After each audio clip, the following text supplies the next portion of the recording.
Hello बच्चों, कैसे हैं आप लोग। मैं हूं Nisha Jain. Welcome to my channel college master classes. आज हम बात करने वाले हैं एक पावरफुल बिजनेस स्ट्रेटजी के बारे में, स्वॉट एनालिसिस के बारे में। ये एक ऐसा टूल है जो किसी भी कंपनी की स्ट्रेंथ, वीकनेस, अपॉर्चुनिटीज़ और थ्रेट्स को एनालाइज करने का काम करता है। चलिए इसे डिटेल में समझते हैं। व्हाट इज़ स्वॉट एनालिसिस? स्वॉट एनालिसिस क्या है? स्वॉट एनालिसिस एक स्ट्रेटजिक प्लानिंग टूल है जो बिजनेस की इंटरनल और एक्सटर्नल फैक्टर्स को इवेल्युएट करता है। तो स्वॉट analysis is a strategic planning tool used to assess an organization internal and external factors. It helps business understand their strength, weakness, opportunity and threats to develop strategies for growth and competitive advantage. ये business को इसमें हमें ये समझ में आता है इसमें हमें ये समझने में मदद मिलती है कि कंपनी किस चीज़ में स्ट्रांग है, कहाँ वीक है, कौन सी नई अपॉर्चुनिटीज़ है और कौन से थ्रेट्स या चैलेंजेस आ सकते हैं। फिर है या ये बिजनेस को ऐसा हेल्प करता है कि किसी बिजनेस में क्या स्ट्रेंथ है, मतलब इंटरनल कैपेबिलिटीज़ क्या है उस कंपनी की, वीकनेस मतलब उसकी इंटरनल लिमिटेशंस क्या है, अपॉर्चुनिटी एक्सटर्नल फैक्टर से उसे क्या लेवरेज मिल रहा है, क्या अपॉर्चुनिटीज़ मिल रही है, थ्रेट्स, एक्सटर्नल रिस्क क्या है, एक्सटर्नल रिस्क को हम कैसे, जो हमें हमारे बिजनेस को अफेक्ट करेगी नेगेटिवली, उसे हम कैसे ट्रीट करें। और अगर हम इस सब का ध्यान रखेंगे तो हम कंपटीशन में आगे बढ़ पाएंगे और कंपटीशन को बीट करने में हेल्प करता है ये। तो this analysis is widely used in business decision making में, मार्केटिंग स्ट्रेटजीज में एंड कॉम्पिटिटिव एनालिसिस में हेल्प करता है। फिर स्वॉट के 4 मेन फैक्टर्स होते हैं। स्ट्रेंथ हो गया, वीकनेस, अपॉर्चुनिटी एंड थ्रेट। एक एक को अच्छे से समझते हैं। स्ट्रेंथ, कंपनी की ताकत। स्ट्रेंथ वो फैक्टर होते हैं जो एक बिजनेस को कॉम्पिटिटिव एडवांटेज देते हैं। ये वो चीज़ें हैं जो कंपनी को स्ट्रॉन्ग बनाती है। तो दीज आर इंटरनल फैक्टर। ये एक इंटरनल फैक्टर होता है that give a company a competitive advantage, company को कॉम्पिटिटिव एडवांटेज देती है। फिर है स्ट्रेंथ कैन इंक्लूड ब्रांड। इसमें क्या क्या इंक्लूड होता है स्ट्रेंथ में? ब्रांड रेपुटेशन हो गई, फाइनेंशियल स्टेबिलिटी हो गई, स्ट्रॉन्ग डिस्ट्रीब्यूशन चैनल्स हो गए, स्किल्ड वर्कफोर्स हो गए, इनोवेटिव प्रोडक्ट्स हो गए। तो ये सब स्ट्रेंथ में इंक्लूड होता है। अगर इसका एग्जाम्पल देखें तो strong brand recognition, Apple brand loyalty, advancement technology and innovation, large customer base and market share, cost advantage to economies of scale. तो इसके एग्जांपल्स में यही हो गया स्ट्रेंथ के। अगर किसी कंपनी की स्ट्रॉन्ग ब्रांड इमेज है, जैसे एप्पल का ब्रांड लॉयल्टी हो गया, ऐसा अगर किसी कंपनी का है, या फिर अच्छा डिस्ट्रीब्यूशन नेटवर्क है, ये भी स्ट्रेंथ है किसी भी कंपनी की। जैसे HUL का हर सिटी और गाँव तक प्रोडक्ट्स पहुँचाना। इनोवेटिव प्रोडक्ट्स और टेक्नोलॉजी, अगर किसी कंपनी में इनोवेटिव प्रोडक्ट्स और टेक्नोलॉजी है तो ये स्ट्रेंथ हो गया उस कंपनी का। लार्ज कस्टमर बेस और स्ट्रॉन्ग फाइनेंशियल पोजीशन, ये भी स्ट्रेंथ में आता है। और कम से कॉस्ट एडवांटेज लेना, मतलब वो कंपनी जो है वो कॉस्ट कम करके इकोनॉमीज ऑफ स्केल अचीव कर रही है, लार्ज प्रोडक्शन, मास प्रोडक्शन करके कॉस्ट रिड्यूस कर रही है। तो ये भी स्ट्रेंथ है। अब बात करते हैं हम वीकनेस की। वीकनेस क्या होता है? कंपनी की कमजोरियाँ। वीकनेस वो फैक्टर्स होते हैं जो बिजनेस की ग्रोथ को रोक सकते हैं। ये कंपनीज के अंदर की प्रॉब्लम्स होती है जो इम्प्रूवमेंट डिमांड करती है। तो this are the internal factors. ये भी इंटरनल फैक्टर है that hinder a company's growth और performance. Weakness might include high cost, poor management, lack of innovation. क्यों होता है वीकनेस? इसमें क्या क्या वीकनेस में क्या इंक्लूड होता है? हाई कॉस्ट, पुअर मैनेजमेंट हो गया, लेक ऑफ इनोवेशन हो गया, वीक मार्केटिंग हो गया, सप्लाई चेन इश्यूज हो गए। तो ये सब होता है वीकनेस में। अब इसके एग्जांपल्स की बात करें तो हाई प्रोडक्शन कॉस्ट, वही हमने ऊपर देखा, हाई प्रोडक्शन कॉस्ट है तो वो आपकी वीकनेस है। पुअर कस्टमर सर्विस है, ये भी वीकनेस में आता है। लिमिटेड ऑनलाइन प्रेजेंस, ये भी वीकनेस है। डिपेंडेंस होना सिंगल मार्केट, आप एक ही मार्केट पे ओवर डिपेंडेंस है आपकी एक ही मार्केट पे। लिमिटेड प्रोडक्ट रेंज है आपके पास। तो ये सब आपकी वीकनेस पे आ गया, वीकनेस हो गई ये सब। अब बात करते हैं अपॉर्चुनिटी की। अपॉर्चुनिटी मतलब नए मौके।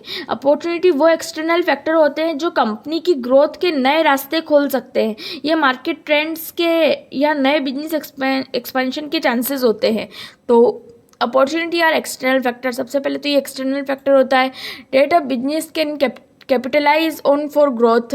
दिस में इंक्लूड मार्केट ट्रेंड्स, इसमें मार्केट ट्रेंड्स इंक्लूड होता है, टेक्नोलॉजिकल एडवांसमेंट्स इंक्लूड होता है, चेंजिंग कंज्यूमर प्रेफरेंसेस इंक्लूड होता है, एक्सपांशन इनटू न्यू मार्केट, इसमें न्यू मार्केट्स में एक्सपांशन कर सकते हैं, तो growing demand for eco friendly products, तो ये increasing demand for eco friendly products ये अपॉर्चुनिटी में आता है।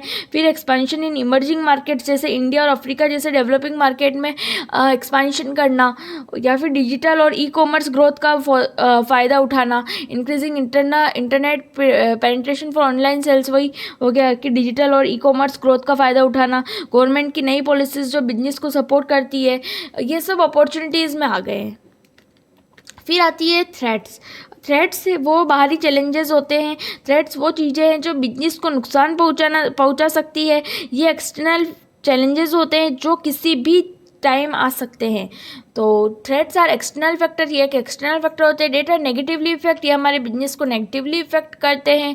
दिस कैन बी कंपटीशन हो गया, इकोनॉमिक डाउन टर्न्स हो गया, रेगुलेटरी चेंजेस हो गए और टेक्नोलॉजिकल डिस्ट्रप्शन हो गया। तो ये कुछ चीज़ें हैं जो थ्रेट्स में आती है।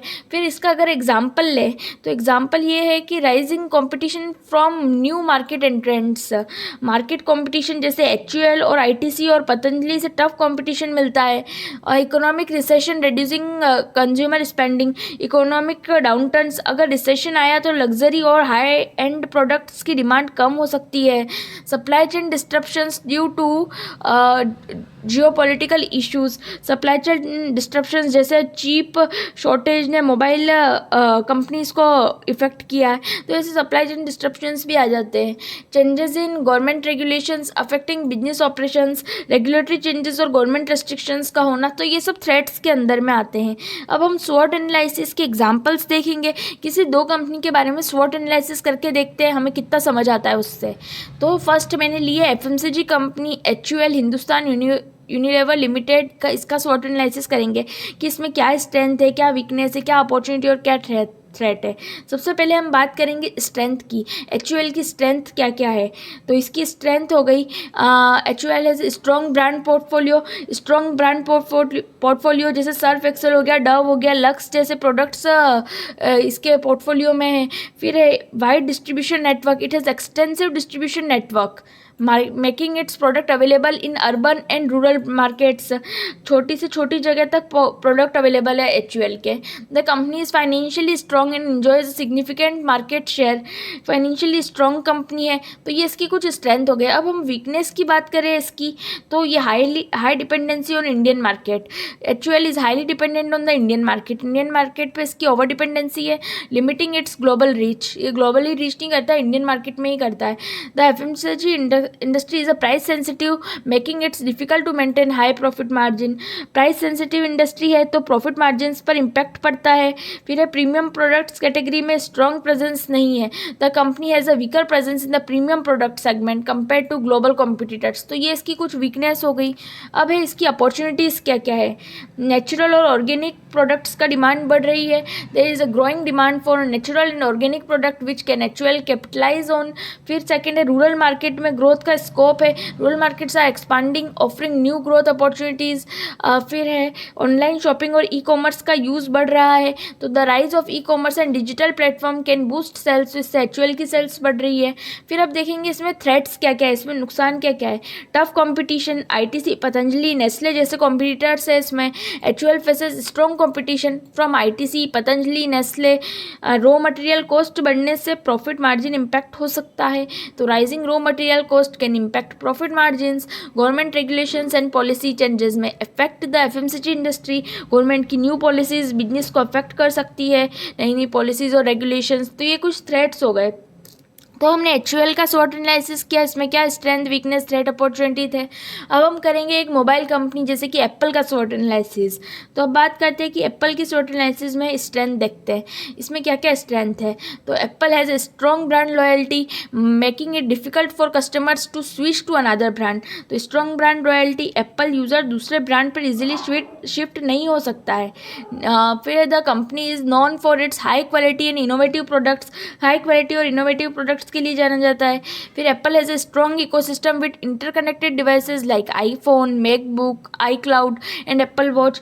स्ट्रॉन्ग इकोसिस्टम जैसे कि आईफोन, आई क्लाउड सब एक साथ कनेक्टेड है, तो ये इसकी कुछ स्ट्रेंथ हो गई। अब वीकनेस की बात करते हैं। वीकनेस में क्या आता है कि इसकी हाई प्राइसिंग है, इसकी प्राइस बहुत ज़्यादा है। Apples high pricing makes it product unaffordable for a large segment consumer, क्योंकि ये बहुत सारे लोगों के लिए अनअफोर्डेबल है।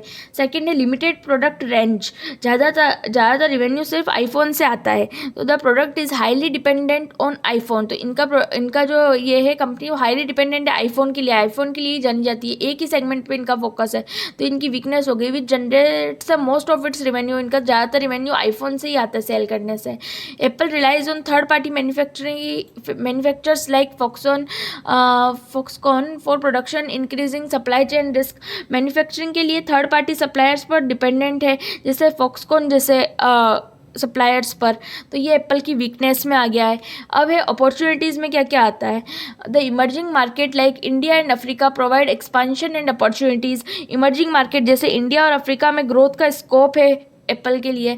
The demand for wearable technology, Apple watch, airports is increasing.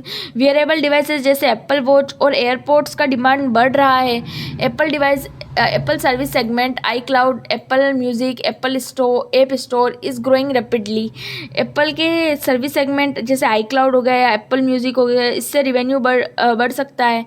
तो ये कुछ अपॉर्चुनिटीज़ हो गई एप्पल के लिए। अब बात करते हैं कि एप्पल के लिए थ्रेट क्या है। Apple faces tough competition from Samsung, Google and Chinese brands like Xiaomi and one plus.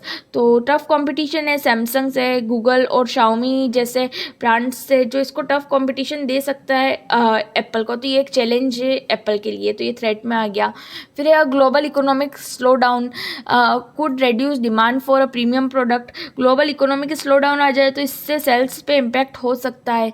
फिर regulatory challenges and law suits in various countries could impact business operations. Government की पॉलिसीज़ आ जाए या कुछ ऐसे लॉज आ जाए, Apple का business पर impact डाल सकते हैं।